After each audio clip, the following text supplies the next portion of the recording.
জীবনের কোনো পরিস্থিতিতে যদি এই দৃশ্যটা আপনার সামনে আসে যে আপনি যাদের থেকে সাপোর্ট পাওয়ার আশা রাখার পরও সাপোর্ট পাচ্ছেন না, আপনরাই দূরে সরে যাচ্ছে, মনে রাখবেন আপনার আল্লাহ আপনার উপর দয়া করা শুরু করেছেন। সুবহানাল্লাহ।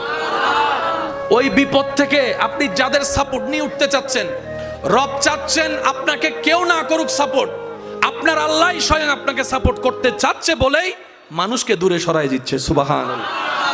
জীবনে যদি কখনো দেখেন কাছের মানুষ দূরে সরে যাচ্ছে, বেঈমানি করছে, দুই নম্বরই করছে, চোখ উল্টাই ফেলছে, আপনি বুঝে নেবেন আল্লাহ তাআলা আপনাকে দুনিয়ার আসল চিত্র দেখাচ্ছে।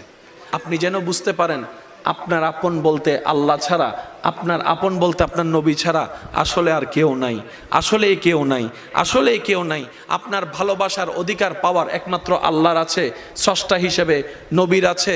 আপনার উম্মত হিসেবে আপনি ভালোবাসবেন আপনার নবীকে, আপনি আল্লাহকে ভালোবাসবেন, আপনার নবীকে ভালোবাসবেন। এই বুঝটা দেওয়ার জন্য আল্লাহ অনেক সময় দুনিয়ার এই বাস্তবতা আমাদের সামনে এনে দেয়। অনেক ভাই বোন, ভাই ভাই এমনও আছে মানুষের কথার ফাঁদে পড়ে, ভুল বোঝাবুঝির কারণে কিংবা মেজাজ গরম থাকার কারণে, দুই চারটা কথার শিকার হওয়ার কারণে হয়তো কোনো একটা সময় দূরত্ব হয়েছে, কিন্তু এখন একজন আরেকজনের সাথে মিলতে চায়, বসতে চায়।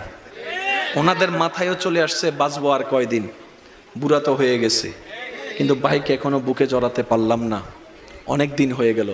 বড় ভাইয়ের মনেও সে তৃষ্ণা থাকে, ছোট ভাইয়ের মনেও সে আকাঙ্ক্ষা থাকে, কিন্তু অনেক দিনের দূরত্বতার কারণে, লজ্জাবোধের কারণে তারা মিলতে পারে না।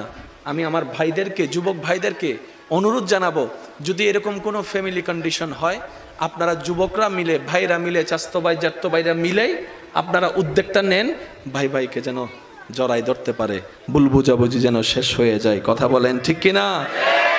বান্দা বান্দাকে মিলানোর কাজ করবে, আল্লাহ সেটা দেখে গুনাহ মাফ করে দিবে। সুবহানাল্লাহ। আমি শুনি না, আরো জোরে বলেন। মিলে থাকেন, কেউ মিলে থাকতে না চাইলে তার আল্লাহরে সে জবাব দিবে। আপনার পক্ষ থেকে আপনি ক্লিয়ার থাকেন, মানুষের উপকার করবেন, থ্যাংক ইউ পাওয়ার আশা রাখবেন না, করতেই থাকবেন। কেন? সে আপনার রবের বান্দা, আপনি বান্দার জন্য করবেন, ওই বান্দার আল্লাহ আপনার জন্য করবে। আমরা অনেক সময় বলি তার এত উপকার করছি, সে আমার সাথে ডাইরেক্ট চোখ উল্টাই ফেলছে। বা এটা দুনিয়ার নিয়ম, আল্লাহ তো এটাই বুঝাতে চায়, এটা দুনিয়া, এটা জান্নাত নয়। আল্লাহর কাছে সবসময় একটা ফরিয়াদ করবেন, আল্লাহ তুমি আমাকে যতদিন ইচ্ছা এই দুনিয়ায় রাখিও, কিন্তু সে থাকাটা যেন তোমার পছন্দের হয়। আল্লাহ যতদিন আমার নিঃশ্বাস চলবে, সেই নিঃশ্বাসটা যেন তোমার পছন্দের সময় কাটে।